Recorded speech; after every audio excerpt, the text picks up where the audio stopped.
जय। अवतार मेहर बाबा की जय।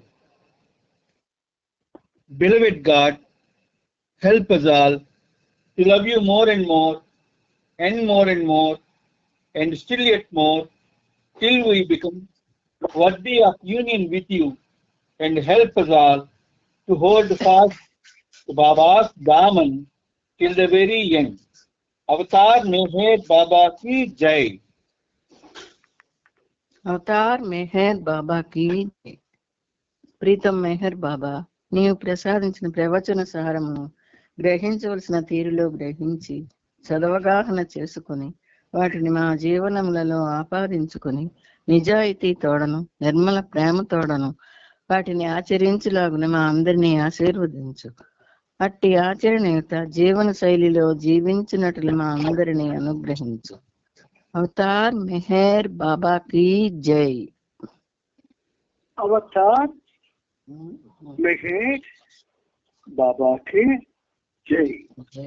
అందరికీ ప్రేమపూర్వక జై బాబాలు.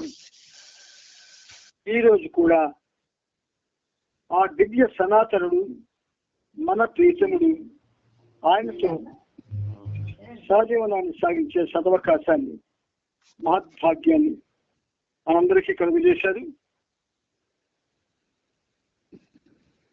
అందుకు ప్రతిఫలంగా మనం ఏం చేస్తున్నాం? ఆయనకి శత సహస్ర కోటి పాదాభివందనాల్ని సమర్పిస్తున్నాం. శత సహస్ర కోటి పాదాభివందనాలు అని అంటున్నప్పుడు మీరు అన్నిసార్లు ఆయన పాదాన్ని తాకి సర్వసమర్పణాభావంతో మిమ్మల్ని మీరు అర్పించుకున్నారనే భావాన్ని మీరు అనుభవించాలి. అంచేత అది అనుభవించడానికి కూడా ఇది సహజీవనం మనకు చాలా ఉపయోగపడుతుంది. అందుకే శత సహస్ర కోటి పాదాభివందనాలు అనవలసి వస్తుంది. సరే, ఇందులో భాగంగా మనం ఏం చేస్తున్నాం? ఆయన మనకిచ్చినటువంటి సత్యప్రేమ సందేశాలు, సహజీవనాన్ని సాగించడానికి కావాల్సిన అర్హతలు, ఇవన్నీ ఆయన మనకి తెలియజేస్తూ మనం ఏమాత్రం ప్రయత్నం చేసినా మనకు ఆ అవకాశాన్ని ప్రసాదించడానికి ఎప్పుడు ఎదురు చూస్తూ ఉన్నాడు ఆయన. కానీ అందరికి కూడా ఆ అవకాశం లభించలేదు.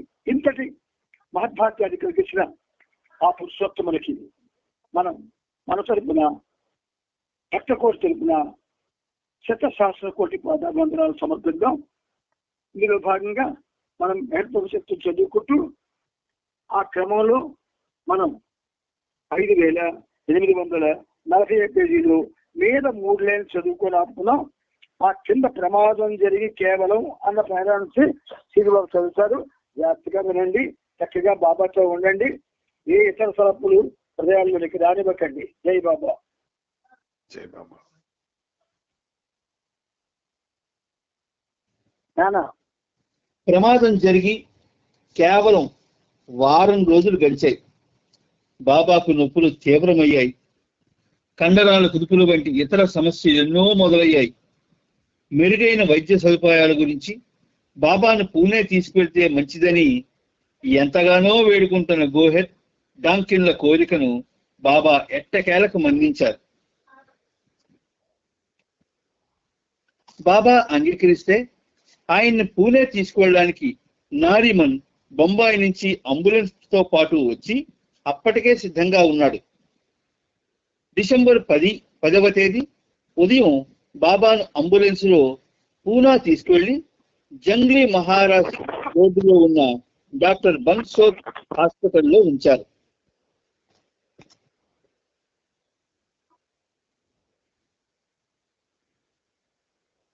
మెహ్రా, మణి, మెహ్రూ వీరు ముగ్గురు మెహర్జీ కారులో వారిని అనుసరించారు. రానో, నాజా మరునాడు ఉదయం శ్యామ్ కేరావాలా కారులో పూనా వచ్చారు. బాబాను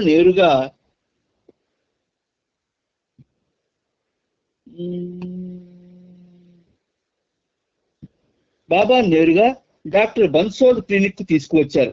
బాబాను స్ట్రెచర్ లో పడుకోబెట్టి ఆ హాస్పిటల్ 2వ అంతస్తుకు ఇరుకైన మెట్ల మీదుగా తీసుకువెళ్లారు. బాబా చెప్పలేనంత అసౌకర్యానికి గురయ్యారు. బాబా కాలి కండరం సంకోచించి బిగుసుకుంటున్నందున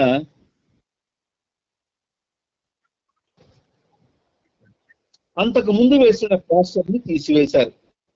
మరిన్ని ఎక్స్రేలు తీశారు. కాలుని ట్రాక్షన్ లో పెట్టారు. అంటే పైకి లాగి. మీరు మాట్లాడుతున్న వ్యక్తి మీ కాల్ ను హోల్డ్ లో ఉంచారు. దయచేసి ఎవరు లైన్ hold లో లో ఉండండి. The person you are speaking with has put your call on hold. Please stay on the line.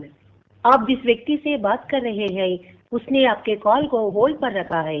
कृपया लाइन पर बने रहे. लाइन पे बने रहे. ఎవరండి హోల్డ్ లో ఉంచారు?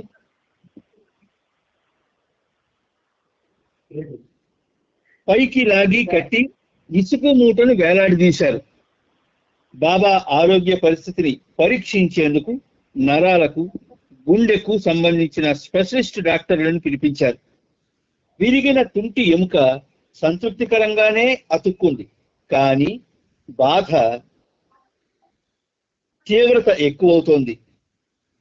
బాబా కొద్దిగా కదిలినా విపరీతమైన బాధకు గురవుతున్నారు.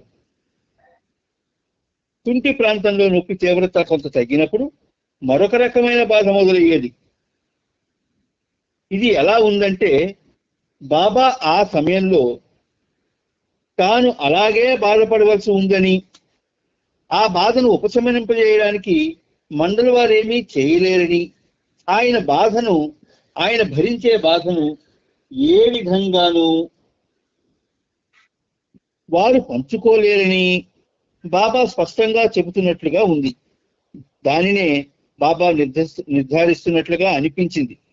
ఒక రోజున బాబా విరిగిన తన కాలు మీద వేలితో ఒక వృత్తం గీసి మొత్తం విశ్వం యొక్క బాధ ఈ చిన్ని వృత్తంలో కేంద్రీకృతమై ఉంది.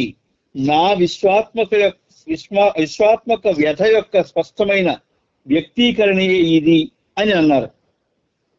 కానీ బాబా అంత తీవ్రమైన వేదనను అనుభవిస్తూ కూడా నేను సంతోషంగా ఉన్నాను, మీరు కోరినట్లే జరుగుతూ ఉంది అన్నారు.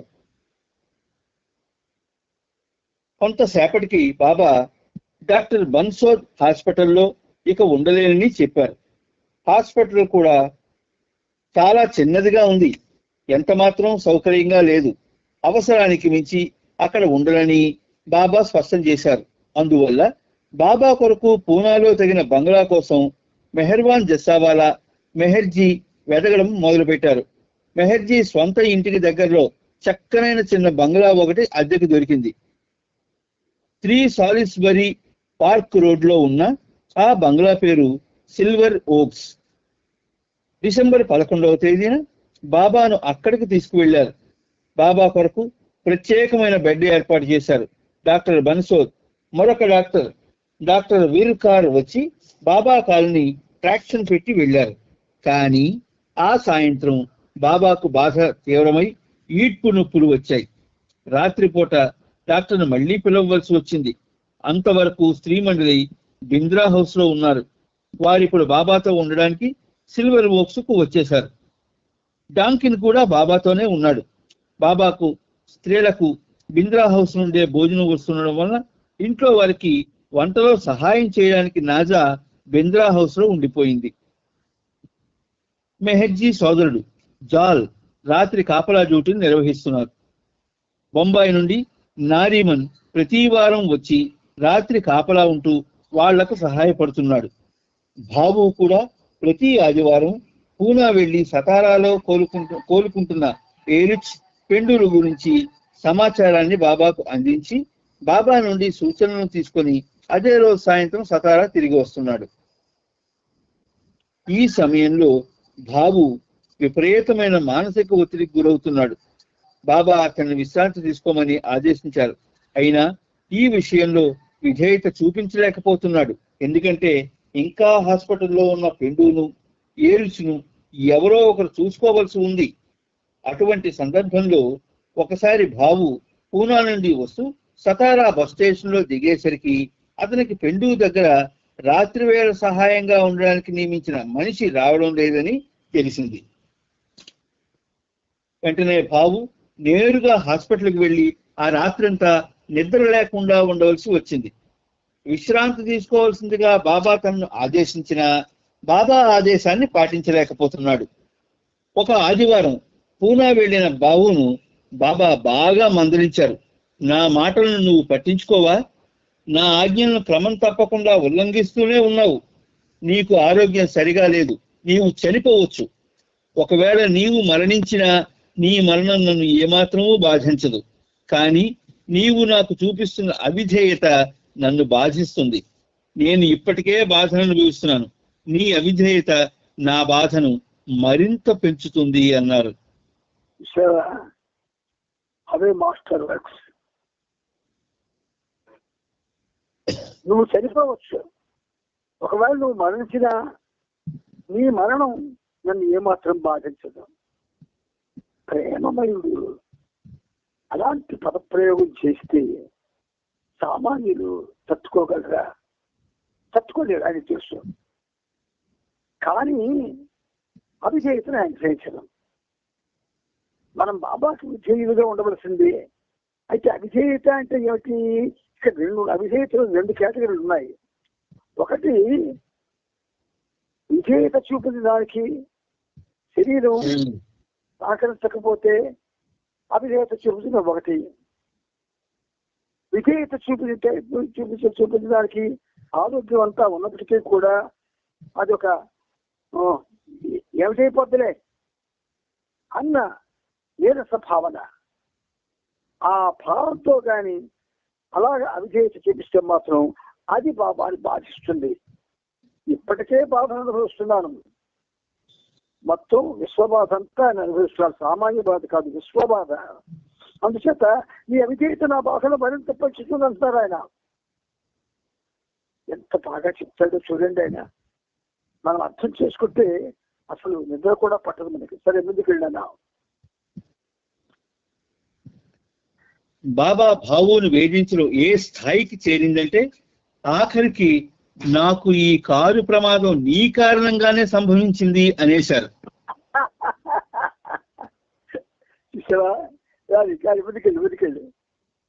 ఈ మాట విని భావు భరించలేకపోయాడు. నేనేం చేయను? పరిస్థితుల ఒత్తిడి వల్ల తప్పనిసరి నీ ఆజ్ఞలకు అవిధేయత చూపవలసి వస్తున్నది అన్నాడు. పరిస్థితులు అనుగుణంగా ఉంటేనే నా ఆదేశాలను పాటించాలని నీవనుకుంటున్నావా? నీ విధేయత పరిస్థితులపై ఆధారపడి ఉన్నట్లయితే నీవిక నాకు ఎప్పటికీ విధేయత చూపలేవు అన్నారు. అంతే. ఇప్పుడు జనరల్ చేద్దాం. నీ విధేయత పరిస్థితులపై ఆధారపడి ఉన్నట్లయితే నీవు నాకు ఎప్పటికీ విధేయత చూపలేవు. అందుకే ఎవ్వరు కూడా బాబాకు విధేయులుగా లేరు. ఫారినర్స్ వేల మీద ఉన్నారు విధేయత చూపించేవాళ్ళు. అంటే వాళ్ళని వాళ్ళు పోగొట్టుకుంటారు వాళ్ళు. మనకి ఫారినర్స్కి తేడా ఏంటంటే మనం మనతోనే ఉంటాము, బాబాతోనే ఉంటాం. మనం మనతోనే ఉంటాం, బాబాతోనే ఉంటాము. అందువల్ల విధేయత చూపించలేం. ఇది మనకి ఇవన్నీ కూడా గుణపాఠాలు. ఎంత వయసు వచ్చినా సరే అవిధేయత చూపించేవాడు వేస్ట్ బాబాకి. అది స్త్రీ అవని, పురుషుడమని, పిల్లడమని, పెద్దవాడమని. అవిధేయత చూపించడంలో కావాలని పట్టుదలతో విధేయత చూపించేవాడు కూడా ఉంటారు. ఏంట్లే బాబాయ్ చూస్తారే ఏట మనం ఏం చేస్తున్నాము అని అనుకుంటారు. చాలా తప్పది. ఆయన నిన్ను, నన్ను, ప్రపంచంలో ప్రతి ప్రాణిని కూడా నిరంతరం దృష్టిని సారిస్తూనే ఉంటాడు ప్రాణి మీద, ప్రతి ప్రాణి మీద కూడా. ముందుకెళ్ళనా?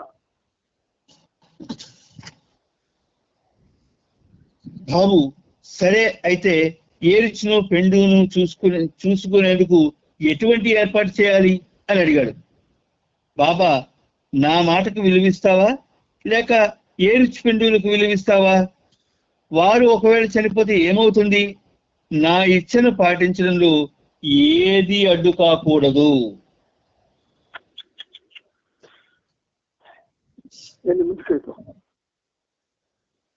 ఎలాగైతేనేమి చివరకు 1957 జనవరి నెలలో మెహరాబాద్ నుండి సిద్ధును రాత్రి సమయాల్లో పెండు వద్ద ఉండడానికి పిలిపించారు. పెండు 2 కాళ్లకు ప్లాస్టర్లు వేశారు.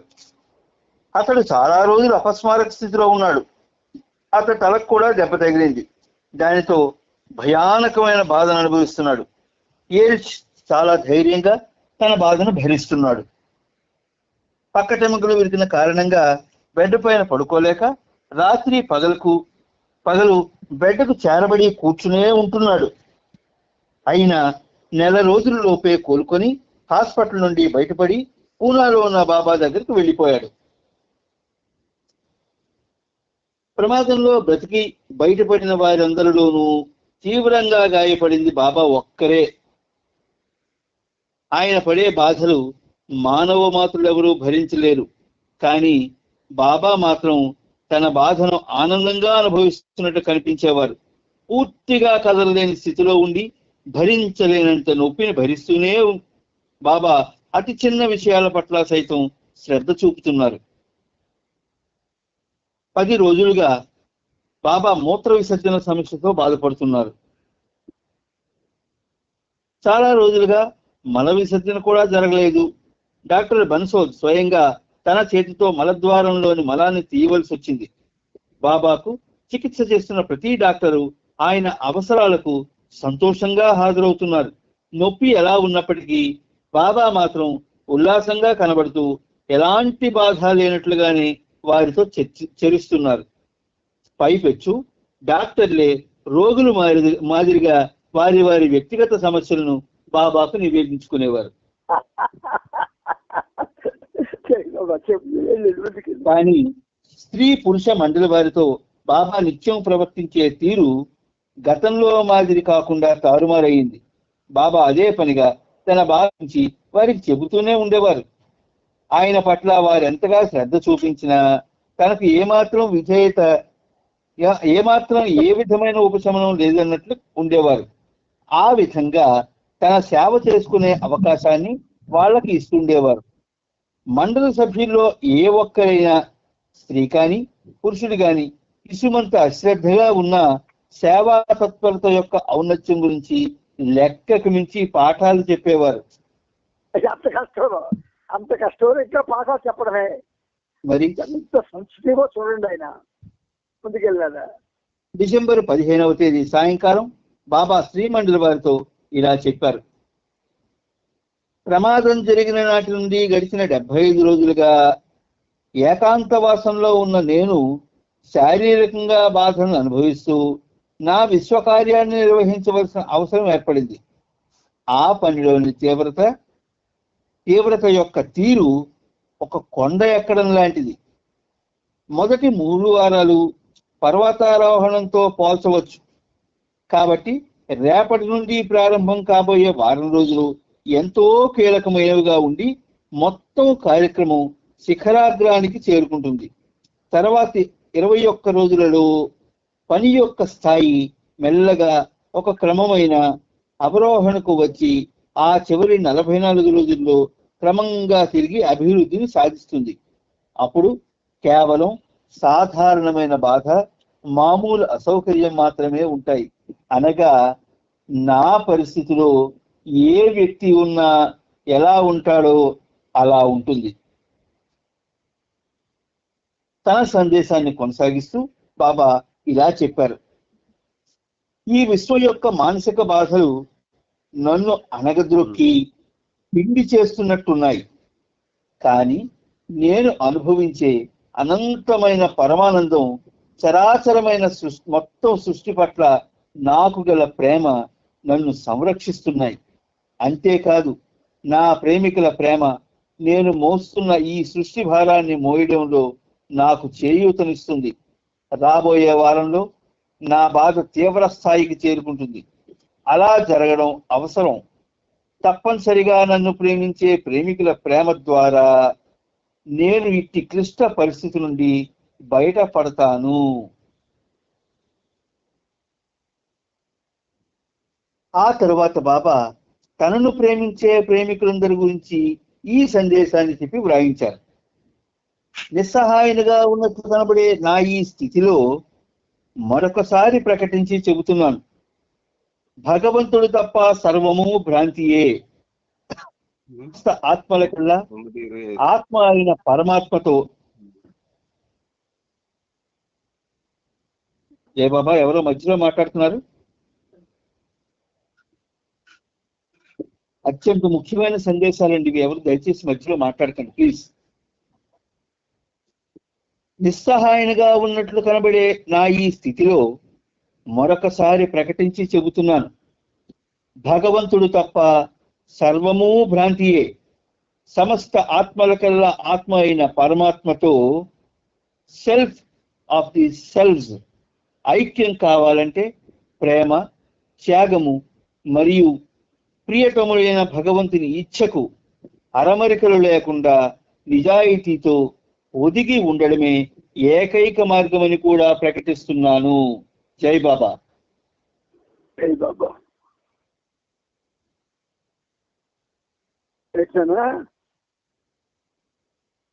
ఇది వివరణ కావాలి. పేర చెప్పాలా? అది అర్థమైనట్టే ఉంటుంది కానీ అర్థం కాదు. సరే సరే, చాలా సంతోషం. ఇక్కడ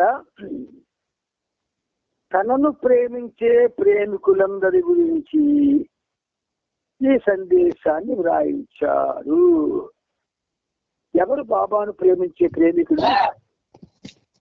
అప్పుడు తెలియదు, ఇప్పుడు తెలియదు. బాబాను ఎవ్వరూ ప్రేమించడం లేదు. బాబా పేరిట జరిగేటటువంటి కార్యక్రమాల్ని ప్రేమిస్తున్నారు. అంటే ఇంకా మీకు చక్కగా ఉదాహరణతో చెప్తారు బాబా. తల్లి మంచం మీద బాతతో మురుగుతుంది. ఈ పిల్లలంతా ఏం చేస్తున్నారు? వాళ్ళు చుట్టూ కూర్చొని కేకలు వేయడం, మాట్లాడడం, ఏవేవో విషయాలు చెప్తుండడం, ఇవన్నీ చేస్తున్నారు. మంచం మీద ఉన్నటువంటి తల్లి బాధతో నిలబెళ్ళాడిపోతుంది. ఈ పిల్లలకి వాళ్ళ బాధే తప్ప, వాళ్ళ యొక్క ఆ సరదాలే తప్ప ఇంకేమి తెలియవు. అందువల్ల వాళ్ళు ఏమనుకుంటారు? అమ్మ దగ్గర ఉన్నాం కదా, అమ్మ చుట్టూ ఉన్నాము అని అనుకుంటారు. అలాగే బాబా చుట్టూ మనం ఉన్నాం కానీ ఆయనకి ఏ విధంగానూ ఉపయోగపడడం లేదు. అయితే తనను ప్రేమించే ప్రేమికులు అప్పట్లో ఎందరున్నారు? అయితే ఒకటి ఉన్నారు, ఇప్పుడు లేరు కానీ అప్పుడు ఉన్నారు. అప్పుడు ఉన్నారు, ఇప్పుడు లేరు. బాబాను ప్రేమించే ప్రేమికులు ఎవ్వరూ లేరు. బాబా పేరు మీద చేసే పనులకి, బాబా పేరు మీద చేసే వాటికి ప్రేమించే వాళ్ళు చాలా మంది ఉన్నారు. అందుచేత అప్పుడు ఉన్నారు కాబట్టి బాబుల గురించి బాబా చెప్తుంటాడు. బాబా మీకు చెప్పాడు చూడండి, ఒక సందేశం రాయించాడు. ఏమిటది? నిస్సహాయునిగా ఉన్నట్లు కనబడే నా ఈ స్థితిలో మరొకసారి ప్రకటించి చెబుతున్నాను, నిస్సహాయునిగా ఉన్నట్లు కనబడే అంటే నిస్సహాయంగా లేరన్నమాట. జాగ్రత్తగా ఆలోచించండి. దేవదేవుడు ఆయన, ఆయనకి నిస్సహాయత ఎలాగొస్తుంది?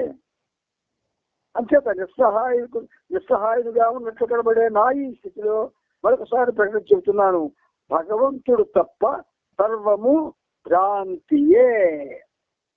ఇప్పటికి ఎవరికి అవగాహనకి రాదు కూడా. బాబాను ప్రేమిస్తే వస్తుంది.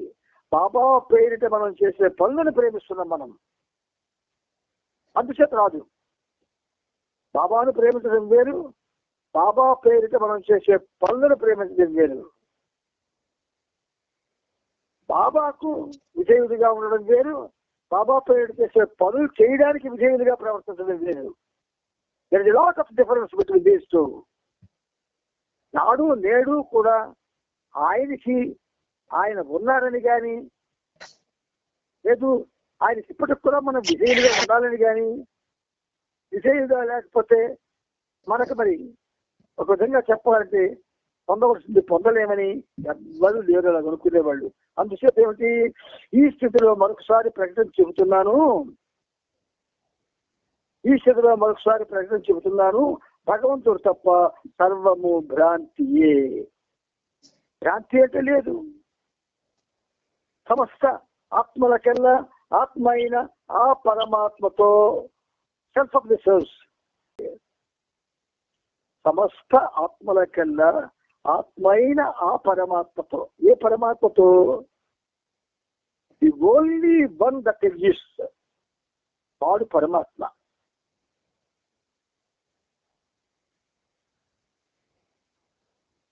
The only avatar that exist ఆయన మెహర్ బాబా. అంటే ఈ చెప్పడంలో ఆయన పనిచేయడం మనలోని ఎవరికి చెప్పలేము. The only one. సమస్త ఆత్మలకల్లా ఆత్మ అయిన ఆ పరమాత్మ ఓన్లీ వన్. అతనితో ఐక్యం కావాలంటే ప్రేమ, త్యాగం మరియు ప్రీతముడైన భగవంతుని ఇచ్చకు అరమరికలు లేకుండా నిజాయితీతో ఒదిగి ఉండడమే ఏకైక మార్గమని ప్రకటిస్తున్నాను. అంటే మీరు కోపం తెచ్చుకోకండి. ఒకవేళ కోపం వస్తే తిట్టేయండి అన్న. కానీ మనం ఆయన్ని ప్రేమించట్లేదు. ఆయన ప్రేమికి జరుగుతున్నటువంటి కార్యక్రమాలను ప్రేమిస్తున్నాము. ఆ కార్యక్రమంలో మనకుండే సరదాలు తీర్చుకుంటున్నాము. ఆ కార్యక్రమాల కోసం ఎక్కడెక్కడ తిరగాలో ఆ తిరగడానికి సరదాలు తీర్చుకుంటున్నాను తప్ప ఆయన్ని ఎవ్వరూ ప్రేమించటం లేదు. ఒక్కడు ఉన్నా ప్రేమించిన వాడు ఒక్కడు ఉన్నా మనందరి పరిస్థితి చాలా వెలుగు ఉంది ఆ ఒక్కడి వల్ల. అందుచేత ఆత్మలకెల్లా ఆత్మ అయిన ఆ పరమాత్మతో ఐక్యం కావాలంటే వెర్జింగ్ అంటారు. ప్రేమ, త్యాగం మరియు ప్రీతముడైన భగవంతుని ఇచ్చకు అరమరికలు లేకుండా నిజాయితీతో ఒదిగి ఉండడమే ఏకైక మార్గాన్ని కూడా ప్రకటిస్తున్నాను. అంత పాటలో కూడా ఎంత పాట, ఎంత పెద్ద యాక్సిడెంట్. ఆయన అనుభవించేటటువంటి ఆ శిక్షని అనుభవిస్తూ కూడా మనల్ని రక్షించాలని మన మీద ప్రేమతో ఎన్ని విషయాలు చెప్తున్నాడు ఆయన. ఎవరండి చెప్తారు? తల్లిదండ్రులు కూడా చెప్పరు. తలనొప్పితో బాధపడుతున్న తల్లిదండ్రులకి వెళ్ళి అమ్మ నాకు స్కూల్కి ఇప్పుడు నాకు చెప్పక నా తల వస్తుంది వెళ్ళిపో కనతలే.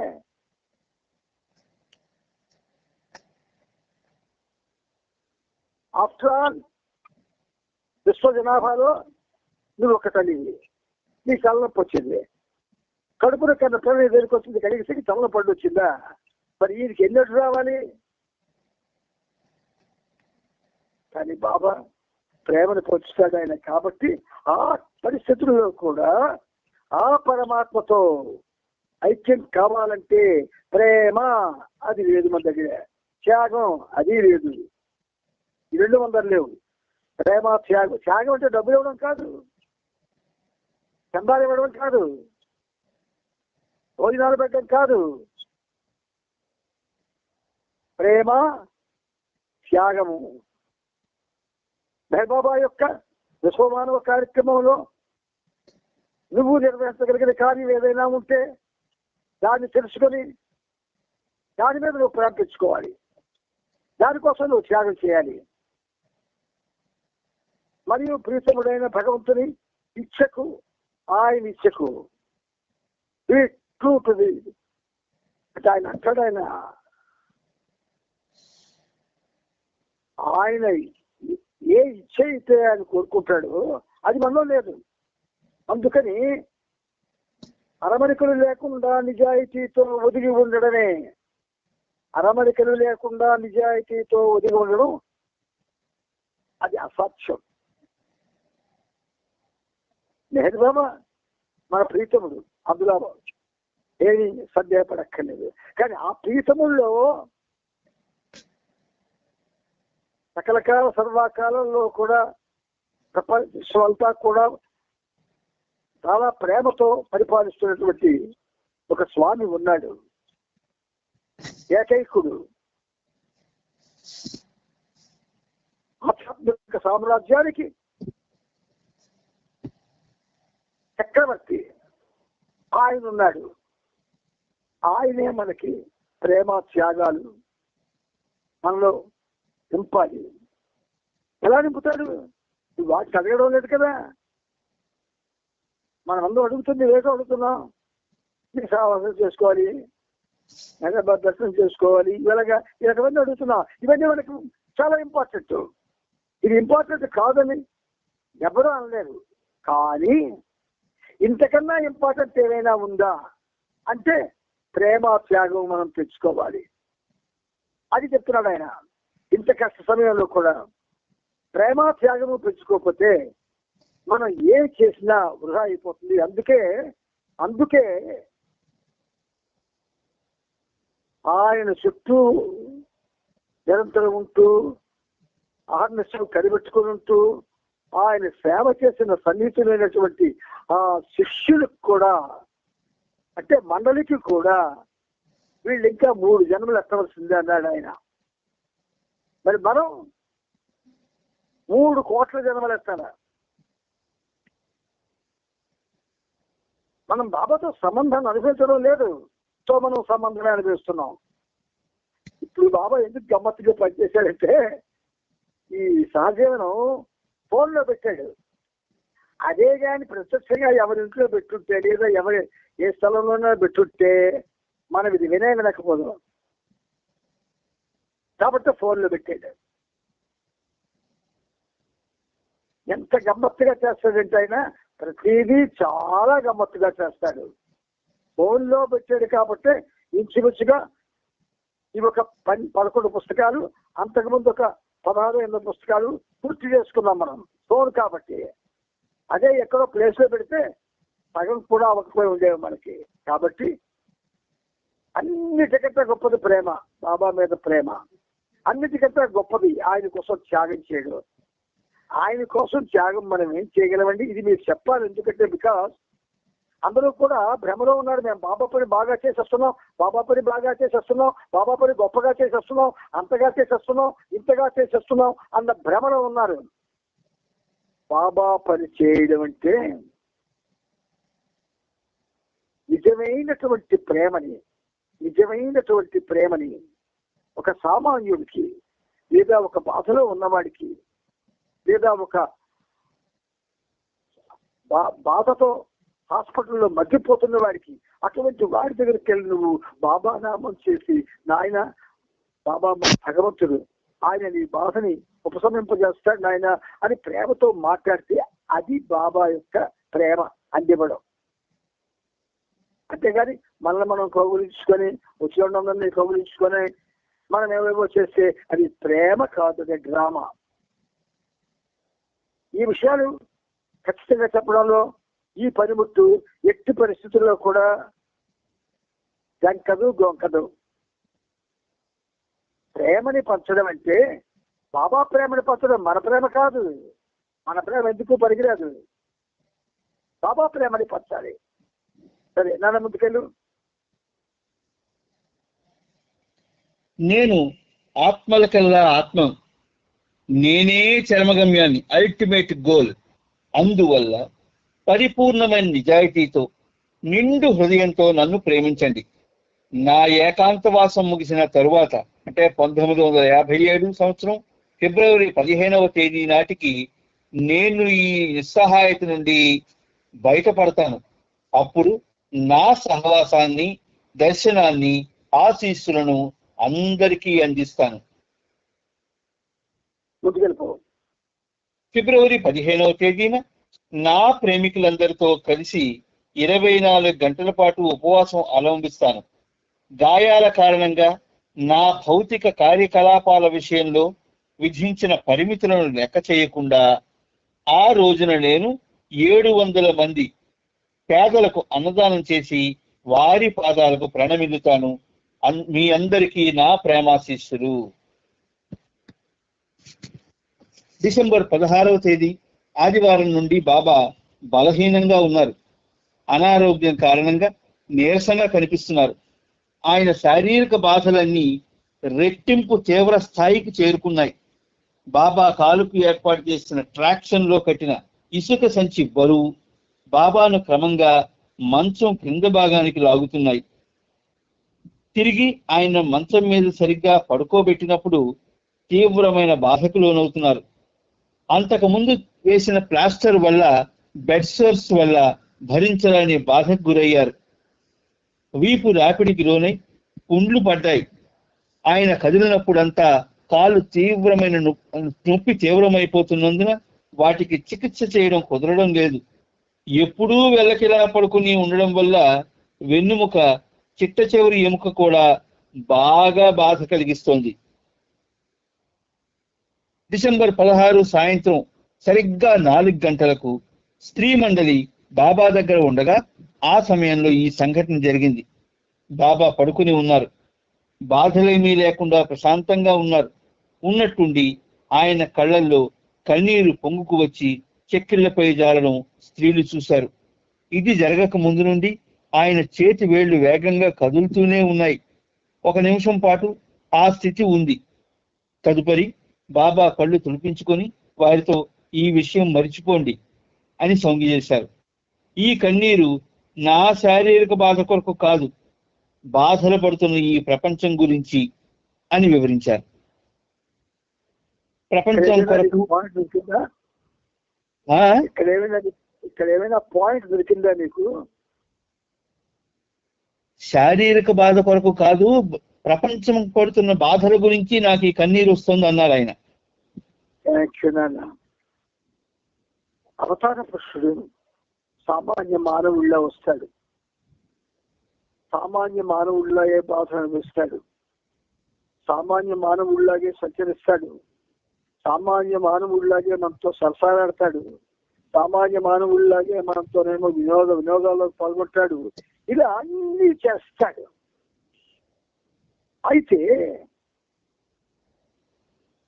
ఆయన ఎలాగా సహిస్తాడంటే, ఒక విధంగా ఆయన శారీరక బాధలు ఎలాగా సహిస్తాడంటే, యావత్ ప్రపంచంలో ఎన్ని కోటాను కోట్ల మంది సఫర్ అవుతున్నారో శారీరక బాధతో,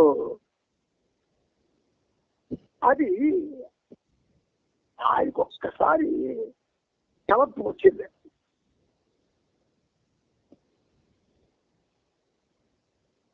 ఒక పిల్లడు బాగా చదువుకుని అమెరికా వెళ్ళిపోతే ఒక్కగానొక బిడ్డ, ఆ తల్లిదండ్రులకు ఒక్కగానొక బిడ్డ, బాగా చదువుకున్నాడు, ఫారెన్ లో వచ్చింది వెళ్ళిపోయాడు. ఆ తల్లిదండ్రులు ఇండియాలో ఉన్నారు. ఇది యాక్చువల్గా వైజాగ్లో ఉన్నప్పుడు జరిగిన విషయం చెప్తున్నాను. ఆడు హాయిగా ఉన్నాడు, హీ వెరీ హ్యాపీ. ఒక్కడే వాళ్ళ ఇంటికి వాళ్ళు ఒకసారి 50 సెంటర్కి వచ్చారు. నేనేమో ఆయన పర్చేజ్ చేసుకోలేదు, కానీ వాళ్ళే నన్ను పర్చేజ్ చేసుకున్నారు. ఎవరో బాబాలు ఎవరు చేస్తే పర్చేజ్ చేసుకున్నారు. మాటల్లో వాళ్ళు అన్నారు, ఏమండి మా బాబు ఒక్కడేనండి, మాకు ఒక్కడే అమెరికా వెళ్ళిపోయాడు, రాడు, మేము ఫోన్ చేసినా ఏదో సార్ బాగా మాట్లాడిస్తాడు, రమ్మంటే రాడు అని కొంచెం కళ్ళల్లో నీళ్ళు తిప్పింది. తిప్పితే నాకేస్తుంది, అదేటమ్మా నీ బిడ్డ వాడి సంతోషం కోసమే కదా మీరు బయట అక్కడ పంపించారు. మరి ఆ సంతోషం ఒకటే ఉండదు తల్లి, సంతోషము దుఃఖము కలిసే ఉంటుంది. అలాగే బాధ ఆనందం కలిసే ఉంటుంది. అలాగే విచిత్ర ధర్మం, తర్వాత మీ పట్ల చూపించే ధర్మం 2 ఉంటాయి. ఇలా ఉంటాయి 2 కూడాను. మీరు 2 కూడా భరించగలగాలి అనంటే, అదే ఆ తల్లి ఆ నీళ్లు కళ్ళలో గిన్నెలో చూపిస్తూ, నేను ఇద్దరే ఉన్నాను, ఆయన అయితే పెద్దదాన్ని మరి ఆలోచించలే, ఎక్కడున్నారు మీరు చెప్పండి నాన్న. అదేదో ఎవరు చెప్పాను, అప్పుడు జ్ఞాపకోలేదు. అక్కడ ఉన్నా నాన్న, అయితే నేను వస్తాను. అయితే మా వారి కారు ఉంది, మీరు ఎప్పుడు వస్తారంటే ఆయన కారు మీద తీసుకొస్తారన్న. తప్పకుండానమ్మా వస్తానమ్మా అని అంటే ఆవిడకి అప్పటి నుంచి ఎంతకాలం నుంచి బాధపడుతున్నారో నాకు తెలియదు, కానీ ఒక్కసారి రిలీఫ్ వచ్చి ప్రపంచమంతా పడే సఫరంగా నుంచి ఒక్కసారి రిలీఫ్. బాబా తేవాలంటే తేగలరు, కానీ తేకూడదు. ప్రపంచంలో ఉన్న సఫరింగ్ అంతా ఒక్క లిప్త కాలంలో పోగొట్టగలడు ఆయన, కానీ తీరలేదు. ఆయన కూడా విధికి బందీ, డివైన్ లాకి బందీ, డివైన్ యాక్షన్కి బందీ. కాబట్టి ఒక క్లిప్త కాలంలో చేయరా ఆ పని ఆయన చేయలేకపోతున్నాడు. అందుకు ఆయన తనకి బాధ వస్తే ఆ బాధ మర్చిపోయి ఈ ప్రపంచంలో విశ్వంలో ఉన్న వాళ్ళని పడే బాధ గురించి ఒక్క క్షణం ఆలోచించాడు ఆయన. అందుకు ఆ కళ్ళ వ్యక్తి విశ్వవ్యాపకం, విశ్వమంతా నిండి ఉన్న వారికి ఆ తలంపు రావడం అంటే విశ్వానికి మంచిదే. కానీ ఇక్కడ మాత్రం నా శారీరక బాధ కొరకు కాదు, బాధలు పడుతున్న ఈ ప్రపంచం గురించి అని వివరించాడు ఆయన. అంత ప్రేమైందండి మన బాబా. మనం ఏం చేస్తున్నామండి? మనం ఆయన్ని ప్రేమించడం లేదు. చిన్నపిల్లలు తల్లిదండ్రులు ప్రేమించకుండా ఆర్తాక్ష బొమ్మలతోటి లేదా రకరకాల లేదా వచ్చిన విశేషాల్లో వాళ్ళతో ఆడుకుంటారు తప్ప ఆ తల్లి మీద ఉన్న ప్రాంతం పిల్లల కాలకు కూడా తల్లిదండ్రుల మీద లేదు. అంటే మాయ అంత అంత అంత విపరీతంగా పనిచేస్తుంది. అందుకని బాబా ఆ మాత్రం మొత్తం ఆయనకి అన్ని తెలుసు కదా, జరిగేది, జరగబోయేది, జరగబోతున్నది అన్ని తెలుసు. తెలిసిన వాడికి మహా కష్టం. అందుచేత ఈ కన్నీరు నా శారీరక బాధ కొరకు కాదు, బాధలు పడుతున్న ఈ ప్రపంచం గురించి మనం చేసేటటువంటి పనులన్నీ బాబా పేరిట బాధలు పడుతున్న ఆ ప్రజల కోసం చేయగలగాలి, వాళ్ళకి ఉపశమనం తేవడం కోసం చేయగలగాలి. అంతేగాని వాళ్ళ చేత మనం పొగిడించుకోవడానికో, స్టేజ్ మీద గొప్పవాళ్ళు అనిపించుకోవడానికో, లేదా మరొకదానికో మనం బాబా వర్క్ చేయడం కాదు. You have to share the suffering of the universal Father. స్వానికే తండ్రి అయినటువంటి ఆయన బాధని కాస్త మనం పంచుకోవాలి. ముందుకెళ్ళాను. ప్రపంచం వరకు బాబా వేదన అనుభవించవలసిన సమయం ఇంకా రావాల్సి ఉంది అని స్త్రీలు భావించారు. బాబా ఆ విధంగా కన్నీరు పెట్టుకోవడం అసాధారణమైన విషయం. ఇదివరకెన్నడూ స్త్రీ మండలి బాబాను అలా చూడలేదు. తీవ్రమైన నొప్పుల వల్ల కలిగే బాధ అలా కొనసాగుతూనే ఉంది. డిసెంబర్ 17వ తేదీన బాబాకు జ్వరం వచ్చింది. 2 రోజుల తర్వాత టాంకిన్ మిలిటరీ హాస్పిటల్ నుండి డాక్టర్ సమరేంద్ర చంద్ర చటర్జీ అనే డాక్టర్ను తీసుకొచ్చాడు. అతను ఎముకల వ్యాధులకు శస్త్రచికిత్స చేస్తాడు. బాబాను పరీక్షించి చికిత్స ప్రారంభించాడు. 38 సంవత్సరముల వయసులో ఉన్న డాక్టర్ చటర్జీ ఆర్మీలో కర్నల్ గా పనిచేస్తున్నాడు. డాక్టర్ బన్సోద్ చేస్తున్న చికిత్సను నిలిపివేశారు. బాబా కూడా చటర్జీ పట్ల చాలా మక్కువ చూపారు. చటర్జీ బాబాకు మరిన్ని ఎక్స్రేలు తీయించాడు. ఎక్స్రేలు తీసే ఆర్మీ మేజర్ కు బాబా అంకుల్ సౌరీ అని మారుపేరు పెట్టారు. కాలుకి కట్టిన ట్రాక్షన్ తొలగించారు. 2 రోజుల పాటు బాబా కాలుకి థామస్ ప్రింట్ వేసి ఉంచారు. 22వ తేదీ సాయంత్రం దానిని తొలగించారు. డిసెంబర్ 22వ తేదీన అమెరికా నుండి దీనా జీన్ అనే 2 స్త్రీలు బాబా వద్దకు వచ్చారు. వీరిలో ఒకరు బాబా గురించి విన్నారు, కానీ ఇంతవరకు బాబాను దర్శించలేదు. వారు తనను కలుసుకునేందుకు బాబా అనుమతినిచ్చారు. సాల్వేషన్ ఆర్మీ తరఫున వారు భారతదేశంలో పర్యటిస్తున్నారు. ఆది సీనియర్ వారిని అహ్మద్నగర్ లో కలుసుకొని బాబా చిరునామా ఇచ్చాడు. ఆ 2 ఆ రోజు రాత్రి బింద్రా హౌస్ లో ఉండి మద్రాసు బయలుదేరి వెళ్లారు. 1956 డిసెంబర్ 21వ తేదీన అమ్రోతిలో సెయింట్ గాడ్గే మహారాజ్ మరణించాడు. బాబా ముందుగానే సూచించినట్లు 6 రోజుల తర్వాత డిసెంబర్ 27వ తేదీ సాయంత్రం 4:45 మస్తు అలీషా మెహరాబాద్ లో శరీరం విడిచిపెట్టాడు. ఆ విధంగా బాబా చెప్పినట్లు 6 నెలల్లో బాబాకు ప్రియమైన వారిలో 2 మరణించారు. డాంకిన్ బాబా కొరకు ఒక ప్రత్యేకమైన మంచం ఒకటి తయారు చేశాడు. డిసెంబర్ 23వ తేదీన బాబాను దానిపై పరుండబెట్టారు. ఈ మంచానికి పైన వేలాడే 2 బెల్టులు అమర్చారు. వీటిని పట్టుకొని బాబా కావలసినప్పుడు పైకి లేవచ్చు. తద్వారా బాబా కొంత వ్యాయామం కూడా చేయవచ్చు. ఇది వరకటి కంటే బాబాకు మరింత సౌకర్యంగా ఉంది. డిసెంబర్ 24వ తేదీన ఉదయం నుండి బాబా కాలు నొప్పి కొంతవరకు తగ్గింది. అయినా ఇతర బాధలు, అసౌకర్యాలతో బాబా ఇంకా ఇబ్బంది పడుతూనే ఉన్నారు. అప్పుడప్పుడు చిన్నగా జ్వరం కూడా వస్తుంది. తనకు తానుగా లేచి కొన్ని నిమిషాల పాటు కూర్చోగలుగుతున్నారు. దెబ్బ తగిలిన కాలిని కూడా నెమ్మదిగా వంచగలుగుతున్నారు. గోహెత్ మెహరు సోదరి నగ్గు, ఆమె కూడా డాక్టర్, బాబాను కంటికి రెప్పలా నిరంతరం చూసుకుంటున్నారు.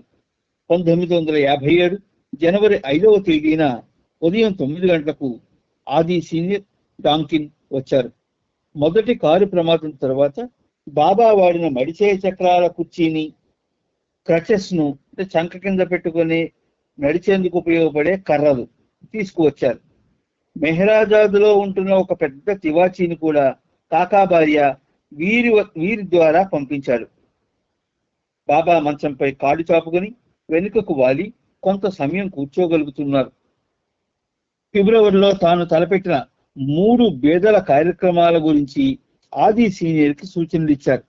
సెయింట్ మీరా హై స్కూల్కి వెళ్ళి సాధు వాస్వానికి చూసి రమ్మని, సాకోరేవుడి గోదావరిమాయికి కొన్ని సందేశాలు అందజేయమని ఆది సీనియర్ కి చెప్పారు.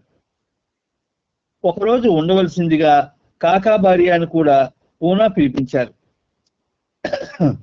మెహరాజాద్లో ఉన్న కుక్క బూటి పిల్లలను పెట్టింది. తల్లి పోలికలున్న ఒక మగ కుక్క పిల్లను తీసుకురావాల్సిందిగా కాకా భార్యకు బాబా చెప్పారు. అతడు వచ్చేటప్పుడు దాన్ని తీసుకువచ్చాడు. బాబా ఆ కుక్క పిల్లతో ఆడుకున్నారు. ఆ పిల్లను మాత్రం ఉంచి మిగిలిన వాటిని కావలసిన వారికి ఇచ్చేయవలసిందిగా కాకా భార్యను ఆదేశించారు. బాబా మెహరాజాద్కు వచ్చినప్పుడు ఆ కుక్క పిల్లకు మస్తాన్ అని పేరు పెట్టారు. బాబా తొందరగా కోలుకునేందుకు శరీరానికి మర్దన చేసే మిస్టర్ నాయర్ అనే ఫిజియోథెరపిస్ట్ ను నియమించారు. డిసెంబర్ 5వ తేదీ నుండి అతడు రోజు బాబా కాలుకి వీపుకి మర్దన చేసేవాడు. దానివల్ల అలాగే కాలు బిగుసుకుపోకుండా ఉండడానికి కాలుకి వ్యాయామం కూడా చేయించేవాడు. దానివల్ల బాబాకు చాలా నొప్పి కలిగిన బాబా అతడు చెప్పిన వ్యాయామాలు చేసేవారు. జనవరి 6వ తేదీ మధ్యాహ్నం బాబా దర్శనానికి సిడి దేశ్ముఖ్ సాలిస్బరీ పార్క్ కు వచ్చాడు. బాబా అతన్ని కొద్ది నిమిషాల్లోనే పంపించేశారు. గాడేకర్ ను కలుసుకోవాల్సిందిగా దేశ్ముఖ్ ను ఆదేశించారు. బాబాను కలుసుకోవాలని విష్ణు చవాన్ కూడా వచ్చాడు. చాలా సంవత్సరాలుగా అతనికి బాబాతో సంబంధం ఉన్నప్పటికీ అతన్ని మాత్రం బాబా చూడలేదు. నిజానికి బాబాను చూసేందుకు పూనా ప్రేమికులెవరికి అనుమతి లేదు. కారణం బాబా ఏకాంతవాసం ఇంకా కొనసాగుతోంది. కానీ చవాన్ మొండి పట్టుతో బాబా ఆశీస్సులు తప్ప మరి దేనిని కోరనని కబురు పంపాడు. అందువలన తన ఆశీస్సులు కావాలనుకుంటే మెహరాబాద్ వెళ్ళమని బాబా ఆదేశించారు. చవాన్ ఉదంతం ఎంతో భావగర్భితమైన కథగా నిలిచిపోయింది. బాబా చెప్పిన రోజుకి చవాన్ మెహరాబాద్ వెళ్ళి మళ్ళీ అక్కడ నుండి మెహరాజాద్ చేరుకున్నాడు. ఆ సమయంలో బాబా అక్కడే ఉన్నారు. బాబా అతనితో నా ఆశీస్సులు అందుకోవడం, వాటిని జీర్ణించుకోవడం అమితమైన కష్టంతో కూడుకున్న విషయం. దాని అర్థం నీకు తెలియదు, అది ఏమిటో కూడా నీకు తెలియదు. దానివల్ల నీవెన్నో భయంకరమైన కష్టాలు ఎదుర్కోవాల్సి ఉంటుంది.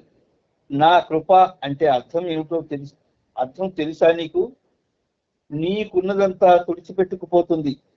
నడి రోడ్డున పడతావు.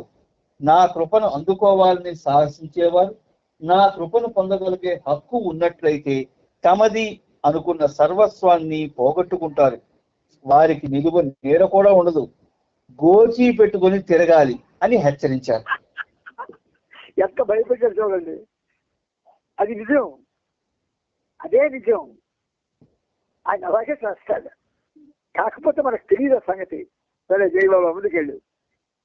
అతని పట్టుదల చూసి బాబా మళ్ళీ ఇలా అన్నారు, అతనికి ఎంతో ధైర్యం కావాలి. అందువల్ల వాటిని కోరకు, వేరే ఏదైనా అడుగు అని చెప్పారు. నాకు నీ ఆశీస్సులే కావాలి బాబా అని చవాన్ బలవంతం చేశాడు. బాబా గంభీరంగా, సరే నా ఆశీస్సులు ఇస్తున్నాను తీసుకో అన్నారు. దాంతో చవాన్ పూనా తిరిగి వెళ్ళిపోయాడు. చాలా తక్కువ సమయంలోనే బాబా మాటలు నిజమయ్యాయి. అతను చాలా కష్టాల్లో పడ్డాడు. రాను రాను జీవితం అధ్వాన్నంగా మారిపోయింది. చవానికి భార్య పిల్లలు ఉన్నారు. బాబాను కలిసిన కొన్ని నెలల్లోనే అతనికి నిలవ నీడ కూడా లేకుండా పోయింది. చేతిలో చిల్లి గవ్వ కూడా లేదు. కొంతకాలం తన కుటుంబంతో సహా పూణేలోని గాడ్గే మహారాజ్ ధర్మశాలలో ఉన్నాడు. కొంతకాలానికి అక్కడి నుంచి కూడా తప్పనిసరి వెళ్ళిపోవలసి వచ్చింది. తురేకర్ అనే పోలీసు ఉద్యోగి వారిపై జాలిపడి తన బంగ్లాలోని స్టోర్ రూమ్ లో ఉండమన్నాడు. అలా కొన్ని నెలలు గడిచాయి. బాబా ఆశీస్సుల మూలంగా తన జీవితంలో ఏర్పడిన పరిస్థితులను తట్టుకోలేక చివరికి ఆత్మహత్య చేసుకోవాలనుకున్నాడు. అనుకోకుండా అతనికి ఒక రోజున వీటిలో ఏరిచి కనిపించాడు. అతడు తన దురవస్థలన్నింటినీ ఏరిచి వివరించాడు. చివరికి ఈ వార్త బాబాకు చేరింది. బాబా అతనికి గురుప్రసాద్ రావాల్సిందిగా కబురు పంపించారు. ముందే చెప్తాడు కదా బాబా అందరికీ. ఆయనకి చెప్పాడు, వద్దు నా ఆశీస్సులు జీర్ణించుకోవడానికి ఎంతో ధైర్యం కావాలి. అందువల్ల వాటిని కోరకు ఇంకేదైనా అడిగే చెప్తే నీ ఆశీస్సులే కావాలన్నాడు. ఆశీస్సులు ఏం చేసింది? వికారణ చేసింది. ఇప్పుడు ఏడుస్తూ వాడు పెట్టుకుంటున్నాడు. సరే ఆశీస్సులు అడగచ్చు. ఎప్పుడు నువ్వు బాబా ప్రేమికుడు అయిన మొదటి క్షణం నుంచి నువ్వు ఆశీస్సులను మాత్రమే కాంక్షిస్తూ బాబాను ప్రేమించడం అది ఎరగాలి. అది అక్కడ అలాంటి నాకు ఒక్క కనిపించలేదు నా జీవితంలో ఎంతవరకు. బాబా ఆశీస్సులు మాత్రమే కావాలని అనుకునేవాళ్ళు. అందుచేత వీడు అలా కాదు కదా, ఖచ్చితంగా ఆశీస్సులే కావాలని బలవంతం చేశాడు. అంతా పోయింది. గురుప్రసాద్కి రమ్మని కౌరుకోమిచ్చాడు. పెద్దనాన్న చవాన్ వచ్చి బాబా ముందు సాష్టాంగపడ్డాడు. బాబా ప్రేమతో అతని కుటుంబం గురించి అడిగి, నువ్వు మొదటిసారి నా వద్దకు వచ్చినప్పుడే చెప్పాను, నా ఆశీస్సులు పొందాలంటే ధైర్యం కావాలని హెచ్చరించాను. నీకు ఆ ధైర్యం లేదు. ఇప్పుడు నీకేమి కావాలి అని అడిగారు. అతడు దీనంగా, బాబా దయచేసి నాకు సహాయం చెయ్యి. మా ఇంటి యజమాని అన్యాయంగా నన్ను, నా కుటుంబాన్ని ఇంటి నుండి వెళ్ళగొట్టాడు. నాకున్నదంతా లాక్కున్నాడు. ఇప్పుడు నా చేతిలో పైసా కూడా లేదు. నా పిల్లలు ఆకలితో అలమటిస్తున్నారు. సరే అయితే నా ఆశీస్సును నేను వెనక్కు తీసేసుకుంటున్నాను. నీకు కొంత ధన సహాయం చేస్తాను, కానీ ఎప్పుడు నిజాయితీగా ప్రవర్తించు, నన్ను మరవకు అని చెప్పి బాబా చవాన్కి 100 రూపాయలు ఇమ్మని నారీమన్ను ఆదేశించారు. చవాన్ ఆ డబ్బు తీసుకొని సంతోషంగా వెళ్ళిపోయాడు. ఆ మరుసటి సంవత్సరం బాబా పూణేలో ఉండగా కేకే రామకృష్ణన్ ఉద్దేశించి, నీకు విష్ణు చవాన్ అనే వ్యక్తి తెలుసా? అతని నుండి పూనా సెంటర్ కొరకు నువ్వేమైనా ధన సహాయం అడగడం కానీ తీసుకోవడం కానీ చేశావా అని అడిగి, నీవు నీ సెంటర్ పని అంటే అన్నీ మర్చిపోతావని నాకు తెలుసు అన్నారు. రామకృష్ణన్ బాబాతో, నాకు అతను తెలుసు బాబా, ఇప్పుడు అతను గొప్పవాడయ్యాడు. ఒక పారిశ్రామిక కంపెనీకి బొంబాయి ఏజెంట్గా ఉద్యోగం చేస్తున్నాడు. బాగా డబ్బు గడించాడు. అతను ఉండేది రైల్వే స్టేషన్ వెనుకనే.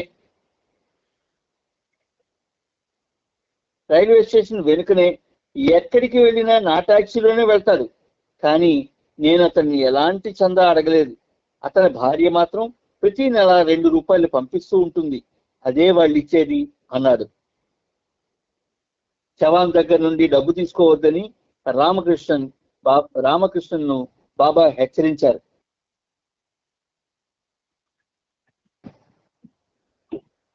సెంటర్ పని కొరకు 1-2 రూపాయలు తీసుకుంటే పర్వాలేదు, కానీ పెద్ద మొత్తంలో మాత్రం తీసుకోకు. అతడు తనకు తానుగా ఇస్తానన్నా తీసుకోకు, జాగ్రత్త అంటూ హెచ్చరించారు. ఇప్పుడు బాబా అన్న మాటలో రహస్యం తెలిసిందా నీకు? ఏంటన్నాడు ఆయన? శవం దగ్గర నుంచి డబ్బు తీసుకోకు అన్నారు రామకృష్ణ. అవును అవును. సెంటర్ పని కొరకు 1-2 రూపాయలు తీసుకుంటే పర్వాలేదు, కానీ పెద్ద మొత్తంలో మాత్రం తీసుకోకు. అతను తానుగా ఇస్తానన్నా తీసుకోకు, జాగ్రత్త అంటే హెచ్చరించారు. అవును. అవతార పురుషుడు నాడు అన్నా నేడు అన్నా ఇప్పుడు అన్నా దాని తాలూకా కాన్సిక్వెన్సెస్ ఎలా ఉంటాయంటే సృష్టి ఉన్నంతకాలం పనిచేస్తూ ఉంటాయి. అవును. ఇప్పుడు మనం ఏం చేస్తున్నాం అంటే జరుగుతుంది చెప్తున్నాను నేను. నాకెవరి మీద ఏమి ఉండదు, ఎందుకంటే నాకు అదిగో ఆయనే ముఖ్యం, ఆయనతో జీవనం ముఖ్యం, ఆయన పని ముఖ్యం, మీ అందరి యొక్క ప్రేమ ముఖ్యం. అందుచేత ఇవన్నీ నేను పట్టించుకోను. కానీ మరి చెప్పకపోతే మీరు కొంచెం ఇదవుతారు కదా. అంటే ఒక పొరపాటు జరిగే పరిస్థితి వస్తుంది. కొంతమంది డాంబికానికి వెళ్తారు, వాళ్ళ దగ్గర లేకపోయినా ఎంత ఉన్నా అంత ఇస్తాం అనేటువంటి ధోరణిలో కానీ, లేకపోతే మేము అందరికంటే గొప్పగా ఇచ్చామని మాకు పేరు రావాలనే ధోరణిలో కానీ ఇలాగ ఏవేవో చేస్తుంటారు. అలా చేయకూడదు. నువ్వు నేను ఎవరైనా సరే బాబాకి ఏ విధంగా చేయగలం, ఏమిటి మనం ఆయన అనుజ్ఞత ఇవ్వగలం అన్నది మనం వెయిట్ చేయాలి. వెయిట్ చేస్తే మనకు అవకాశాన్ని ఆయన ఇస్తాడు. ఆయన నుంచి మనకి ఖచ్చితంగా ఇండికేషన్ వస్తుంది, ఇలా చేయండి అలా చేయండి అని. అప్పుడు చేస్తే మనం శవరంలాగా అయిపోము. అంచేత మనం బాబా కార్యక్రమం కోసం అని చెప్పి 2 డబ్బుల్లోని చాలా స్వల్ప అమౌంట్, అది కూడా వాళ్ళు ప్రేమతో ఇస్తేనే తీసుకోవాలి తప్ప రసీదు పుస్తకాలు పట్టుకెళ్ళి లేదా చెక్ పుస్తకాలు సంతకాలు పెట్టి మనమని ఇలాంటి మనం చేయకూడదు. అదే గుర్తించుకోండి. ఇతరుల దగ్గర నుంచి డబ్బు సేకరించి చాలా చాలా పెద్ద మొత్తాలు మనం కలెక్ట్ చేసి దాన్ని విందులకి వినోదాలకే ఖర్చు పెట్టాం మనం. ఆ ఒక్క పని వల్లనే మెహరాబాద్కి ఒక విధంగా చెప్పాలంటే చాలా నేమి వచ్చింది. నేమి ఎక్కడి నుంచి వస్తుంది? ఆయన మాటల్లో ఉన్న తీవ్రతను అర్థం చేసుకోకుండా మనకి చేసినట్టుగా చేస్తూ ఉంటే మాత్రం అది మనకి రిఫ్లెక్ట్ అవుతుంది. ఆ రిఫ్లెక్ట్ అవడం చాలా బాగా అనిపిస్తాం. అందుచేత పెద్దవాళ్ళు కూడా ఈ విషయాన్ని తేలిగ్గా తీసుకుంటారు. అందుకని చాలా జాగ్రత్తగా ఉండాలి. చాలా జాగ్రత్తగా ఉండాలి బాబాతో. ఒక్కసారి మీరందరూ కూడా మీ జీవితాలు వెనక్కి తిప్పండి. మీ జీవితం ఎలా కొనసాగిందో, బాబా ఫోన్లో కూర్చున్న తర్వాత ఎలా కొనసాగిందో, బాబా ఫోన్లో మేము ఇచ్చేస్తాం అచ్చేస్తాం అనుకున్న వాళ్ళ పరిస్థితులు ఏ విధంగా మారాయో. అందుచేత జాగ్రత్తగా ఉండాలి. Next madam. కొంతకాలం గడిచిన తరువాత ఒక రోజున కురుప్రసాదులో బాబా వద్ద మహారాణి శాంతాదేవి కూర్చుని ఉంది. సరిగ్గా అదే సమయంలో చవాన్ దేన వదనంతో అక్కడికి వచ్చాడు. నిజమేమిటో చెప్పమని, అతన్ని బాధించే విషయం ఏమిటని బాబా గుజరాతీలో అడిగారు. అయినా చవాన్ నిజం చెప్పకుండా అమాయకత్వం నటించి వెళ్ళిపోయాడు. కొద్ది రోజుల తర్వాత దగా చేసిన నేరంపై అతన్ని జైల్లో పెట్టారు. నిజాయితీగా ఉండమని బాబా ఇచ్చిన సలహాను పాటించకుండా జైలు పాలైన బాబా మాత్రం ప్రేమతో అతని భార్యాబిడ్డల యోగక్షేమాలను విచారించి సహాయపడ్డారు. ఆ విధంగా గురువు ఆజ్ఞలను పాటించడం విషయంలో చవాన్ అమూల్యమైన గుణపాఠం నేర్చుకున్నాడు.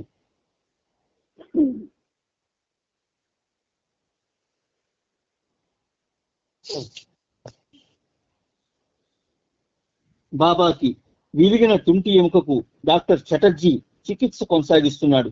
ఎముక చక్కగా అతుక్కుంది. అలా పరిస్థితి మెరుగవుతుండగా వీలైనంత తొందరగా కోలుకోవాలని, తన కార్యక్రమాన్ని తిరిగి యథావిధిగా ప్రారంభించాలని బాబా చాలా ఆతృతగా ఉన్నారు.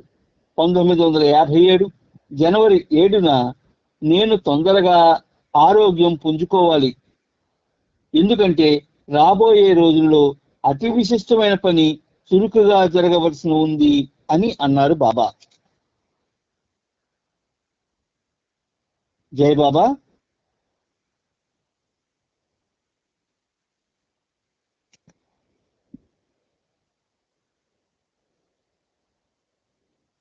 జై బాబా. అవతార్ మెహర్ బాబా की జై.